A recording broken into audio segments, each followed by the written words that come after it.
बिस्मिल्लाहिर्रहमानिर्रहीम। अस्सलाम वालेकुम नाज़रीन, मैं मोहम्मद फारूक डोगर, नुमाइंदा ख़ुसूसी रोज़ना पाकिस्तान प्रोग्राम आमने सामने में हाज़िर खिदमत हूँ। हमारे साथ मौजूद हैं जनाब MS अतर कुरैशी साहब, जो कि चेयरमैन हैं TTSJ ग्रुप ऑफ कंपनीज और आज़ाद तज़िया निगार हैं। हम जनाब कुरैशी साहब को प्रोग्राम आमने सामने में खुशामदीद कहते हैं। नाज़रीन, आज का जो प्रोग्राम है उसमें कल इमरान खान साहब ने जारहाना सियासी हिकमत अमली अपनाने का फैसला किया है और साथ साथ अपने वज़रा को बयानबाजी से भी रोक दिया है। और उन्होंने कहा है कि हमने 2.5 साल में 35,000 अरब रुपया बमाए सूद कर्जा उतारा है। और कुरैशी साहब कहते हैं कि इमरान खान ने 2.5 साल में किया है। वो तो कह रहे हैं हमने 35,000 अरब रुपये का कर्जा उतार दिया पाकिस्तान में। और साथ साथ उन्होंने नवाज शरीफ और जरदारी पर भी तंज किया है कि ये पाकिस्तान इन लोगों को अमीर बनाने के लिए नहीं बना और वो निबल यूनिवर्सिटी को ऑक्सफोर्ड यूनिवर्सिटी बनाना चाहते हैं। दूसरी तरफ मौलाना फजलुर रहमान ने पाकिस्तान पीपल्स पार्टी को एक नया तजवीज़ दी है कि जिसमें उन्होंने कहा है जी कि आप जो इस्तीफियों का ऑप्शन है वो इस तरह इस्तेमाल करेंगे, सिंध असम्बली के जो इस्तीफे हैं वो आखिर में दिए जाएँ, पहले कौमी, फिर दूसरी सूबाई असम्बलियाँ और सबसे आखिर में सिंध असम्बली। देखते हैं पीपल्स पार्टी इस पर क्या बयान देती है। और फैसल वाडा की जो सीट खाली हुई है NA 249 कराची, उस पर PTI ने अमजद आफरीदी को टिकट जारी कर दिया है। अमजद आफरीदी को टिकट जारी करने पर PTI की जो कराची की क़यादत है उसमें शदीद इख्तलाफात पाए जाते हैं, क्योंकि वो कुछ लोग कहते हैं कि ये तो UC नाजिम का इलेक्शन नहीं जीत सका तो ये MNA का इलेक्शन क्या जीतेगा। तो नून लीग ने मुफ्ता इस्माइल को टिकट देने का ऐलान कर दिया है। और साथ साथ एक और नई डेवलपमेंट, पाकिस्तान तहरीक इंसाफ के साथ कोलिशन पार्टी कौन सी है, तहरीक लब्बैक पाकिस्तान, वो सपोर्ट करेगी पाकिस्तान तहरीक इंसाफ को इस सीट पर। जी कुरैशी साहब।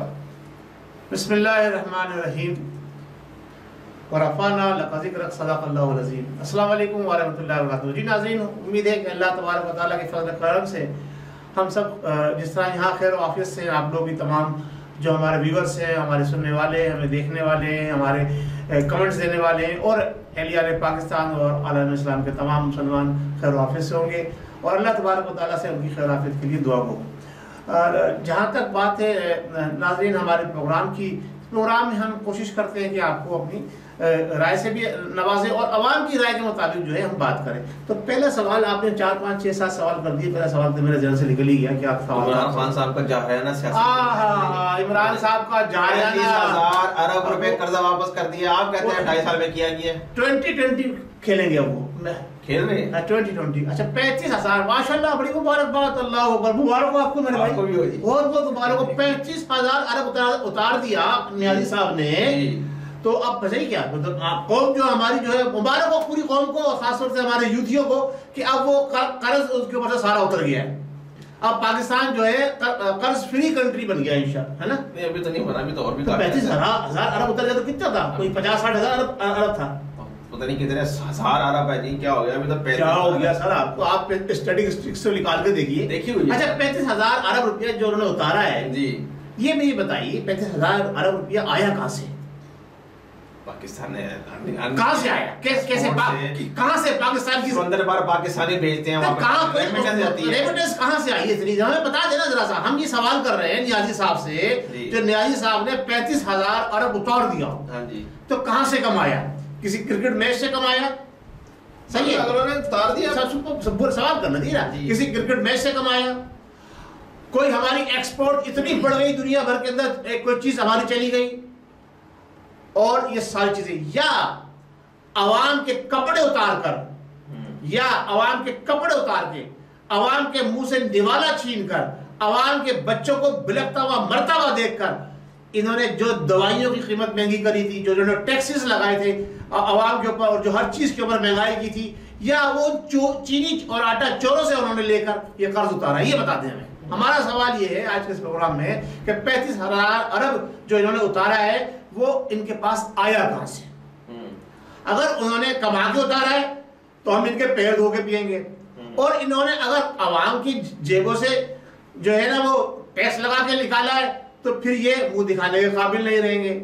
और अगर इन्होंने दावे किए थे कि जितना पैसा मुल्क से बाहर लूट खसोट के लोग ले गए उनका पैसा इन्होंने रिकवर करके उतारा है तो भी हम इनके पैर धो के पिएंगे। अगर ये सारे काम नहीं किए और कर्ज लेके कर्ज उतारा है, तो फिर ये जूते खाने के काबिल है। सही है। तो ये सारी चीजें के सवाल हमें दे दीजिए फारूक साहब, तो फिर इस पर हम बात करेंगे। आपने तो बयान दे दिया। ये नियाजी साहब क्या कर सकते हैं यार? ये नियाजी साहब तो वो आदमी है, कल आपने मेरे से उनकी नाजायज तारीफ कराई कि जनाब अली इन्होंने घर गरीबों में तकसीम कर दिए। ओ भाई, ये घर बनाए किसने थे? इमरान खान साहब ने बनाए थे और किन्होंने बनाए? इमरान साहब ने बनाए थे। वाह वाह वाह, दुनिया ने बता दिया, सोशल मीडिया में सारा आ गया। ऐसे ही नहीं है, बेपेंदे का नहीं है जनाब। ये मैंने आपको कल ही प्रोग्राम में कह दिया था कि मेरी अंदरूनी खाना रिपोर्ट है, लेकिन मैं उसकी तस्दीक करना चाह रहा था। अब सोशल मीडिया पर चीजें सारी सामने आ गई। नियाजी साहब असल पता क्या, नियाजी साहब की एक मजबूरी है। नियाजी साहब जो है ना, मैं अपना कहेंगे जातियात में चले जाते हैं। ये दूसरों की चीजों को जबरदस्ती खींच कर उस पर अपनी स्टेम लगाते हैं। और जैसे पहले रेहान खान पे स्टेम लगाई अपनी। जी सही है, पर्सनल मैटर, पर्सनल नहीं है जनाब। फिर इन्होंने मानिका के ऊपर छीन कर उस पर पिंकी के ऊपर अपनी मोहर लगाई। ऐसे ही ये प्रोजेक्ट किसी गवर्नमेंट ने तैयार किया था, पिछला प्राइवेट ने तैयार किया था, जो भी कुछ था उससे छीन के उन्होंने अपनी मोहर लगा दी। जनाब उन्होंने इसके ऊपर काम ही नहीं किया था। ये तो जुल्फी बुखारी ने जाती इंटरेस्ट लेके पैसे अपने पैसे लगाए, जैसे अपने पैसे लगाए जुल्फी बुखारी ने, जाती इंटरेस्ट लगाया। क्या गवर्नमेंट ने यार, गवर्नमेंट ने दिखाया ना, गवर्नमेंट भाई 35,000 अरब उतार दिया, जहाँ पैसे भी लग गए, आवाम को भी पैसे दे दिए। डॉलर का रेट भी गिर गया है, और डॉलर का रेट 5 रुपए गिर गया। भाई डॉलर का रेट तो दुनिया भर में गिरा है यार, वहाँ वही गिरा है। पाकिस्तान का रुपया मजबूत हुआ है जी, पाकिस्तान या मलेशियन रिंगिट भी मजबूत हुआ है।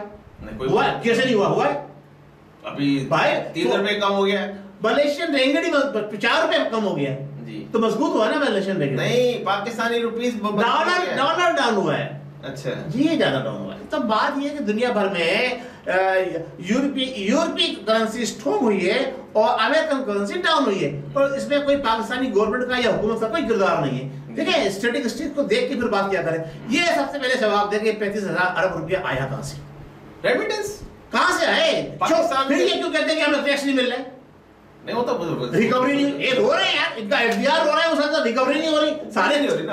आप गलत बयान, बड़े टैक्स ना ना ना ना ना ना ना, आप देखें, आप या तो वो गलत है या ये गलत है। नहीं, इमरान खान साहब ने की पॉलिसी तो अच्छी जा रही है, कोई पॉलिसी अच्छी नहीं है।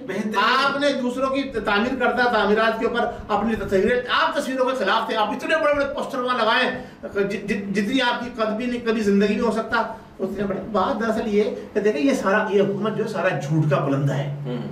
ये हम बार बार कहते आ रहे हैं, और आप भी 10 मरतबा मेरे साथ इस बात को तस्लीम कर चुके हैं। फिर बाद में आप वही आपकी जो ना, जैसे अपने मिसाल नहीं देना चाहता, जो चिड़ी वाली होती है, तो बात आप घूम फिर के आ जाते हैं इसी तरफ। सही है, आप भी तो आ जाते हैं, आप भी तो पीछे पड़ गए, पीछे नहीं पड़ गए। हम सच्चाई और हकीकत आवाम के साथ नहीं, हर कुरान इसमें फर्क होना चाहिए। आपने लॉलीपॉप दिया कौन को? मदीने की रियासत का झूठा तस्वुर। आप मदीने की रियासत का तस्वुर दे रहे हैं, तो फिर कुछ काम ऐसे भी करें जो उससे मुताबिकत रखते हों। आप सारे काम उसके खिलाफ कर रहे हैं। अब सारी चीजें आपने बता दी कि जनाब यानी अब उन्होंने क्या कहा कि जरदारी और नवाज शरीफ जो है ना, उनको हम अमीर नहीं बने। अब भाई वो तो जद्दी पुश्ती अमीर थे, आपको शर्म आनी चाहिए। नियाजी साहब, आपको उन्होंने जब 50 करोड़ का चेक दिया था आपके हॉस्पिटल बनाने के लिए, जो आप आवाम के लिए बना रहे थे, उस वक्त आपको शर्म नहीं आई थी?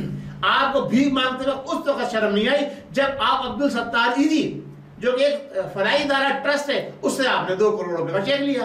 आपको ये सारी चीजें आपको उस वक्त याद नहीं आ रही थी, अब सब बुराई नजर आ रही है। आपको उस वक्त नमल यूनिवर्सिटी की बात की, आपने ना कि उसका आपको उस वक्त शर्म नहीं आ रही थी जब नमल यूनिवर्सिटी के लिए आप हाथ पैर जोड़कर, सुन लीजिए मेरी बात, आपने हाथ पैर जोड़े थे एक टीवी एंकर के, और आपने कहा था किसी तरह से जो ना इनको बुला लो, क्या नाम है, जो उस वक्त वजीर आजम थे यूसुफ रजा गिलानी साहब, कि वो आ जाएंगे, इफ्तिताह कर देंगे, तो मेरी शान बढ़ जाएगी, मेरा मुकाम बढ़ जाएगा।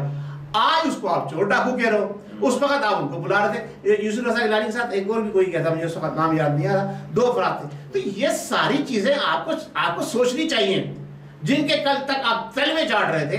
सही है, तो आज नहीं, चले आपकी बात खत्म हो गई। आज जो है ना, आप उनके ऊपर इल्जाम लगाएं तो साबित करें पहले। आज की अदालतों से वो बरी जमा होते चले जा रहे हैं सारे। आपकी गवर्नमेंट के दौरान वो लोग बरी जमा हो जा रहे हैं। ठीक है, आप कहते हैं ये केस तो पुराने, चलो पुरानों ने तो केस बनाए थे, लेकिन आप उनको जो है ना एनआरओ दे रहे हैं मुसलसल, वो बरी होते चले जा रहे हैं, सारे बरी होते चले जा रहे हैं। आपका जो है जो आपका वजीर कानून है, जो आपका जो है ना जो जिम्मेदार लोग हैं जिनको हुकूमत की जो है नुमाइंदगी करनी होती है अदालतों के अंदर, वो बिल्कुल नाकार है। वो कोई केस ही पुटअप नहीं कर पा रहे, वो बाकायदा कोई चालान ही नहीं पेश कर पा रहे, ना गवर्नमेंट के इदारे ना कुछ, वो बरी होते चले जा रहे हैं।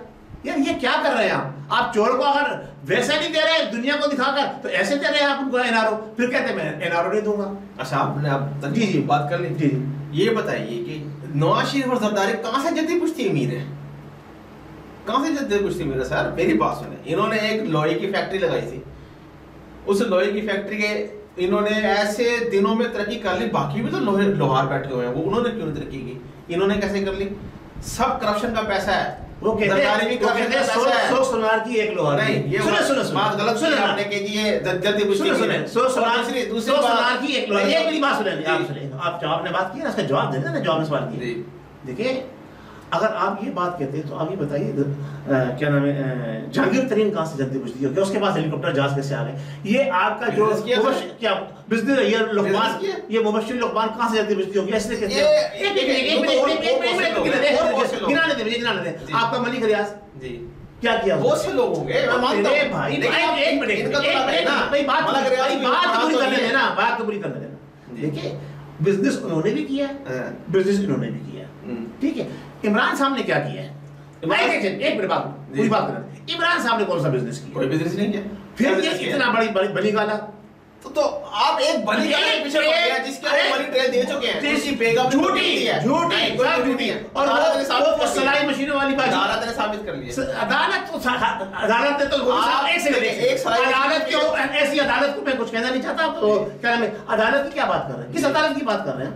कौन सी पाकिस्तानी अदालत कर रहे हैं जो शराब को शराब साबित नहीं कर सके? उस अदालत की बात कर रहे हैं जिस अदालत का चीफ जस्टिस ऑफ पाकिस्तान अपने हाथ से शराब उठा के लेकर आए, अपने हाथ से शराब को पकड़े, फिर ये कहते वो शहद था। उस अदालत की बात कर रहे हैं यार। यहाँ जिसकी लाठी है, ये जिसकी लाठी है उसकी बहस है। वो गधे का शहद था, वो गधे का शहद था। जरदारी साहब के यहाँ तो दुनिया में बच्चियों का शहद बिकते हैं, वो गधे का शहद था। सर ये जो है ना, मेरी बात सुनिए, इमरान खान साहब ने अगर सब झूठ, अगर कोई सब झूठ ना तो वो अपने लिए नहीं बात झूठ वो एक फलाही इदारा शमूक खान मेमोरियल ये तो आप सब झूठ सब झूठ सब झूठ। कोई इमरान झूठ नहीं, झूठ का दूसरा नाम इमरान नहीं, ऐसी कोई धोखे का दूसरा नाम इमरान, सही है। और यू टर्न का दूसरा नाम इमरान। ये सारे जितने भी बुराई फेल के ना, सबका नाम इमरान है। कोई ऐसी बात नहीं, आप जो है जितने नाम इमरान के आ रहे हैं वो सारे ऐसे ही आ रहे हैं मेरे सामने। इमरान इस्माइल भी वैसे निकला, इमरान नियाजी भी वैसे निकला, और एक और इमरान थे, वो अल्लाह ताला रहम फरमाए सारे जी। तो ये सारा सब इमरान खान साहब ने अपनी जात के लिए तो नहीं पैसे मांगे ना। आप देखिए ये बात, आप अपोजिशन का बयान ही है ये, अपोजिशन का बयान। मैं अपोजिशन को जानते नहीं, कौन सी अपोजिशन? आप अपोजिशन, आप नवाज शरीफ, मैं तो अपोजिशन नहीं, मैं तो आवाम हूं। आपने को जद्दी पुश्ती अमीर बना दिया। ये बंदा जरदारी कौन था? टिकटे ब्लैक करता था बम्बई और शानवा करा। उसका बाप कौन था? वो कौन सा सेल में सिलेंडर बना था उसका? क्या बातें कर रहे हैं यार आप? कौन सिलेंडर बना? कौन सा सिलेंडर बना था आप बताइए? जरदार भुट्टो के दौर के अंदर वो था। बातें कर रहे हैं यार, वो 70 के दौर के अंदर छोड़ दिए यार, की जमीनें थी आगे वाली जरदारी की। 70 के अंदर आगे वाली जरदारी की जमीनें थी, एक बार मैंने बनाया आगे वाली जरदारी की जमीनें थी बेनजीर के दौर में, सॉरी भुट्टो के दौर में। इतनी जमीनें नहीं थी, जो भी थी ये सारा करप्शन का पैसा है। जो भी थी करप्शन तो सब कर रहे हैं यार पाकिस्तान में। अगर पाकिस्तान की आवाम करप्शन करना छोड़ दे, देखें आप लोग कहते हैं ना ये जरदारी जो है वो पाकिस्तान के लिए बड़ा, सॉरी नियाजी साहब जो है ना वो बड़ी, मैं ये कहता हूं ये हमारे अवाम के अमालों का नतीजा है। इमरान नियाजी जैसी अवाम होगी उस पर वैसे ही हुक्मरान मुसल्लत किए जाएंगे। अगर अवाम देखे अवाम चोर नहीं है, अवाम बेईमान नहीं है, अवाम धोखा, जिसको जहां मौका मिलता है, जिसको यहां तक के साइकिल के पंचर लगाने वाले, मोटरसाइकिल के पंचर लगाने वाले, वो हमने वीडियो हजारों क्लिप देखी है, वो अपने दुकान के करीब रोड के ऊपर कीले फेंक देते हैं। ऐसे ही सही है, करप्शन तो है। ट्यूब में एक पंचर होता है उसको जनाब छन्नी कर देते हैं। ऐसे ही तो जब करप्शन इस सतह पर हो, सही है, करप्शन इस सतह पर हो, तराजू के नीचे जनाब अली वो मैग्नेट चिपका देते हैं ताकि वजन का बढ़े, तो फलों के ऊपर इस कलर का स्प्रे करते हैं। बिल्कुल ये सारी चीजें हम देख रहे हैं यूट्यूब के ऊपर। जब आवाम गंदे नाले के पानी से सब्जियों को धोते हैं, ये सारी चीजें हम देख रहे हैं। जब आवाम में करप्शन होगा, ये करप्शन है, ये आवाम का करप्शन है। जब आवाम में करप्शन होगा तो हाउ इट इज पॉसिबल कि आवाम के ऊपर सच्चे ईमानदार हुक्मरान आ जाए, क्योंकि कुरान से हटके तो कोई चीज हो नहीं सकती, अल्लाह के फरमान से हटके तो कोई चीज हो नहीं सकती। जैसी आवाम होगी उस पर वैसे हुक्मरान मुसल्लत किए जाएंगे। तो पाकिस्तान के 70 साल से ऐसे तो आवाम भी ऐसी है ना, आवाम भी तो ऐसी है ना। आप छोड़ दें, आवाम की बात छोड़ दें, आवाम की बात छोड़ दें, मैं मौलवियों की बात करता हूँ। ये मस्जिद का प्लाट है, ये बराबर में गली जा रही है, कब्जा हो गया अल्लाह के नाम पर। अबे जमीन पे कब्जा तुमने गवर्नमेंट की जमीन पे कैसे कब्जा करके मदरसा बना लिया? ये सारे बड़े बड़े मदारिस जो बने, सारे जो बड़े बड़े नेक, जो बड़े बड़े कहते हैं हमारी 20-20, 25-25 मुल्कों के अंदर हमारी जमातें हैं, हमारी काम हो रहा है तबलीग का, उनसे पूछें ये नाजायज है कि जायज है? अल्लाह की जमीन है जी, क्या लॉजिक क्या है? अल्लाह की जमीन है, उसने अपने अल्लाह का घर बनाया। यार ये क्या लॉजिक दे रहे हो यार? तो हमारी करप्शन की इंतहा यहाँ से शुरू होती है, इब्तिदा यहाँ से शुरू होती है। तो फिर हम कैसे हम अल्लाह से दुआ मांगते हैं, अल्लाह अल्लाह अल्लाह अल्लाह रहम फरमा। तो अल्लाह ने तो रहम फरमाया तुम पर, इमरान जैसा हुक्मरान मुसल्लत किया है। जरदारी नवाज से नहीं, जरदारी नवाज से नहीं आपके लिए जो मर्जी कहे सर, मैं मुखालिफ। देखिए वो चोर, देखिए जरदारी नवाज चोर जरूर थे, लेकिन आवाम डाकू है। मैंने तो कहा चोर जरूर थे, आवाम को कुछ ना कुछ दे रहे थे। ये तो आवाम से लूट रहा है, ये शुरू से लूटता है आवाम से। पहले आवाम के बच्चों से लूटा, बच्चों के गुल्लक तोड़वाए, हाँ वो छोटे छोटे गुल्लक बच्चे जमा करते थे, बैंक के अंदर अकाउंट दे डालो भाई, किसमें? शौकत खान अस्पताल के लिए। वहां से छीनता चला आ रहा है, ये बचपन से छीनता चला आ रहा है। फिर दूसरों की जनाब यानी जाती इमलाक के ऊपर इसने कब्जे मारे, जाती इमलाक कम नहीं, जाती इमलाक होती है, जमीन जर भी छीनी, जमीन भी छीनी, जर उससे जमीन उससे ली, क्या नाम है ना, जर जमीन ली उससे अपनी साहब बीवी से, जर ले लिया जनाब अली लोगों से। नहीं ये कोई लॉजिक नहीं है, ये कोई लॉजिक नहीं है। बहरहाल इमरान खान साहब इन लोगों से बहुत दर्जे बेहतर है। फारूक साहब के साथ मैं प्रोग्राम करना बंद करने जा रहा हूँ। क्यों? किसी एक प्रोग्राम में फारूक साहब कहते हैं कि जी हाँ ये चोर है, दूसरे प्रोग्राम में कहते हैं मैं तो चोर कहता ही नहीं। आपने हमेशा कहा है यार, अब 10वीं मर्तबा कहा है कि हाँ जी बिल्कुल सही है। हमेशा कहा इमरान खान साहब की जाती तौर पे जात कुछ नहीं है इसके अंदर, कोई ऑनेस्टी, सब बेकार, सब मखदूम आने ऑनेस्टी होती है आपकी। आप देखें, आपकी दस्तरस में जो लोग आते हैं वो चोरी करे, डाका करे, बेईमानी करे, उसके जिम्मेदार आप हैं। अभी आप हैं कि नहीं है? आप ही बताइए। नहीं वो तो चलो चोर आप हैं या नहीं, बताइए। अगर आपके मातेहत काम कर रहे हैं, चोरी कर रहे हैं, डाका डाल रहे हैं, बेईमानी कर रहे हैं, मकर कर रहे हैं, फरेब कर रहे हैं, तो आपके जो मातेहत हैं जो आपके कंट्रोल में, पकड़ूंगा ना। आप कब पकड़ेंगे? क़यामत को दिन पकड़ेंगे। वो तो अल्लाह पकड़ेगा ही, वो तो अल्लाह ना पकड़ नहीं, अल्लाह ने ढील चाहिए। इमरान खान साहब, चलिए मौलाना फजलुर रहमान की बात कीजिए, अगले 2 साल मौलाना फजलुर रहमान की बात कीजिए। बड़ा नेक और शरीफ इंसान है, और मुफ्ती भी है, और पता नहीं क्या क्या है, और बहुत सारे पता नहीं क्या क्या। मौलाना है, अच्छा चलो शुक्र, मुफ्ती नहीं है। अच्छा मौलाना फजलुर रहमान ने जी पीपल्स पार्टी को एक नई ऑफर कर दी है। नहीं ये तो हमने पहले कहा था यार, अपने बहुत पहले प्रोग्राम में कहा था कि इन्हें चाहिए कि एक तरतीब से लेके चले, और हमने ये कहा था कि पहले पंजाब हुकूमत के ऊपर रस्साकसी करें। अब इन्होंने कौमी हुकूमत, देखे कौमी असेंबली में जाएंगे ये मुकी खाएंगे, ऐसे कौमी असेंबली में जाएंगे ये मुकी खाएंगे, इसलिए कि कौमी असेंबली वालों को न्याजी साहब ने खूब दे दिया है, और उनके ऊपर डंडा भी है, बूट वालों को डंडा भी है। बूट वालों की मर्जी के बगैर कौमी असेंबली का मेंबर कोई इधर से इधर नहीं लेगा, चाहे वो किसी भी जमात से ताल्लुक रखता हो। बस आगे तफसील करना इसमें बेकार है। और फिर इसके सबसे आखिर में सिंध असेंबली, ताकि सिंध में की हुकूमत रहे। मौलाना देखिए जब आप मरकज की हुकूमत गिराने की कोशिश करोगे तो वहां गवर्नर, जब उसके सुन तो नहीं, जब आप उसके ऊपर नकेल डालोगे, उसको खींचोगे, तो क्या मरकज वाले सिंध को रहने देंगे? नहीं रहने देंगे। जब उन्होंने साजिश साझेदारी छीन लिया आपसे, सही है, तो फिर उसकी हुकूमत क्या बचती है? बारह देखते हैं इसका क्या बनता है। 249 कराची जो फैसल वाडा ने सीट खाली की है, पीटीए की अमजद अफरीदी और नून लीग के मुफ्ता इस्माइल के दरमियान। अच्छा आप ये बताइए, अब मैं बात करूंगा तो आप कहेंगे आप असबियत लिसानियत फिरका वारानियत और उसकी बात कर रहे हैं। कराची से इनको कोई उर्दू बोलने वाला नहीं मिला असेंबली के लिए? यही तो अभी पीटीए की जो कराची की क़यादत है वो चीख रही है। अच्छा यही चीख रही है, ये तो वो चीख रही है। तो आपने इनको टिकट क्यों दिया? एक एमपी ने तो इस्तीफा देने का ऐलान भी कर दिया अगर इसको टिकट जारी कर दिया तो, लेकिन इमरान खान ने कहा नहीं, मैं मेरी बात मत चली जाएगी, जो मैं, क्योंकि उनकी ग्रिप है पीटीआई के ऊपर, जो उन्होंने फैसला है वो लकीर है। चलो ठीक है, देखते हैं क्या होगा। जैसे उस्मान गुजार के मामले में वो कोई कॉम्प्रोमाइज नहीं करते, तो देखते हैं आगे क्या रिजल्ट आएगा। लेकिन मैं आपको बता रहा हूँ, कराची वालों सुन लो, खास तौर से पाकिस्तान एक तरफ कराची एक तरफ। ये फैसला अगर आपने अब से 25 साल पहले किया था ना, उस फैसले का खमियाजा आज आप भुगत रहे और आइंदा आने वाली नस्लें भुगतती रहेगी। आपका ये फैसला जो आपने इदारों के कहने पे किया था, सुन ले मेरी बात को, खास तौर से इदारे भी सुन ले, इदारों के कहने पर यह फैसला कराया गया था। और वो इदारों में कौन था सबसे आगे सरफहरिस्त? मुशर्रफ साहब। पहले जियाउल हक, उसके बाद मुशर्रफ। उसी ने आपको पूरे पाकिस्तान के खिलाफ खड़ा कर दिया और फिर आपकी डोर खींच ली। तो आप सोचो कि आपका क्या, अगर आपको अभी भी अकल नहीं आई तो फिर आपकी दास्तान तो आहिस्ता आहिस्ता मिटती जा रही है।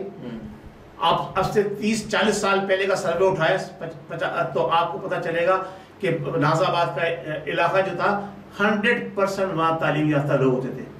अब वहाँ के बच्चे जो है ना वो चिंची रिक्शा चलाने में मजबूर हो गए। ये आपके साथ जुल्म हुआ है इसलिए कि आप पूरे पाकिस्तान को पाल रहे हैं। आपको शर्म नहीं आती? आप हर मर्तबा ऐसे लोगों को चुनते हैं जिनका ताल्लुक अज़बियत, लिसानियत, फ़िरक़ा वारियत से होता है। और जो लोग पाकिस्तान के खैर ख्वाह थे, जो औलाद पाकिस्तान से ताल्लुक रखते थे, उनको आपने फरामोश कर दिया। तो आप उसका रिजल्ट ले रहे हैं। तो ये कौन जीतेगा जी ऐसे? मेरे तो मतलब जिसकी हुकूमत है वही जीतेगा। तो ये तहरीक लब्बैक पाकिस्तान ने कैसे इमरान खान की हिमायत का ऐलान कर दी इस हल्के से? भाई देखें, मैंने क्या कहा आपसे, ये कैसी सीट? मैंने क्या कहा आपसे जी, क्या कहा कि तहरीक लब्बैक वालों को इन्होंने घोल के पिला दिया है। उनका रिजविया बोर्ड अप्रूव कर दिया है, लोग अपनी बोर्ड बना दिया है। वही तो बता रहा हूँ ना, बस जो इनके खिलाफ खड़ा हो रहा है उसको ये ना का एक पूरा बोर्ड उनको बना दिया है ना, तो बस घोल के पिला दिया ना मैंने आपको कहा ना। तो इनके वो उनको पहले मार दिया फिर घोल के पिला दिया। तो इसका मतलब ये हुआ कि तहरीक लब्बैक पाकिस्तान जो पहले वाली थी वो अब नहीं रही। कातिल हुकूमत है ये। क्या कातिल हुकूमत है? रिजवी साहब की। सर ये तो देखिए कल मैंने बात की थी आपसे तो आप कह रहे थे नहीं यार बड़ा अच्छा काम किया इमरान साहब ने। अब दुनिया ने कलई खोल दी, इसकी भी कलई खुल जाएगी। नहीं, कलई क्या खोल दी दुनिया ने? पता मैं तो आपको पहले कह रहा था वो एक डंप प्रोजेक्ट था। अगर उन्होंने गवर्नमेंट ने उसको लेके उस पे पैसा लगा के उसको वो बना दिया है तो इसमें क्या बुरा किया? उसमें भी आप उसमें भी आप वो डंप प्रोजेक्ट नहीं था, वो 2-2.5 साल तक उसको डंप उसको 2.5 साल तक हुकूमत की गलत पॉलिसियों की वजह से उसको बंद कर दिया गया था। मौजूदा हुकूमत ने 4 जवाला पिछले सारे प्रोग्राम उन्होंने रोक दिए, तो डम ही होना था ना भाई। पिछले हुकूमत ने कौन सा कर दिया था? पिछली हुकूमत तो कर ही रही थी, जब वो चली गई उन्होंने छोड़ दिया था। वो छोड़े सर, आप किन की तारीफ किन की नहीं वो बात कर रहे हैं? नवाज शरीफ और जरदारी नहीं, जो उन्होंने कभी अपने अलावा किसी का सोचा? नवाज शरीफ जरदारी दोनों को सलूट पेश करता हूं मैं, सलाम करता हूं। बोलिए बाप, किस वजह से ऐसा उन्होंने क्या कारनामा अंजाम दे दिया जो उनको आप सलूट कर रहे हैं? क्या कारनामा अंजाम दिया उन्होंने? ये अगले प्रोग्राम में बताऊंगा आपको। चलो जी नाज़रीन, कुरैशी साहब अगले प्रोग्राम में ये बताएंगे कि नवाज शरीफ और जरदारी साहब ने ऐसा क्या कारनामा अंजाम दिया कि एमएस अतर कुरैशी साहब उनको सलूट कर रहे हैं।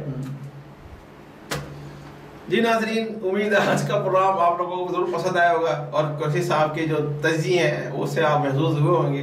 तो अगले प्रोग्राम तक के लिए मुझे मोहम्मद फारूक डोगर और जनाब एमएस अतर कुरैशी साहब को इजाज़त दीजिए। अल्लाह हमारा हामी व नासिर। और जाने से पहले वीडियो को लाइक कीजिए, शेयर कीजिए और एक ही ग्लोबल को जरदारी सब पे भारी। पाकिस्तान जिंदाबाद।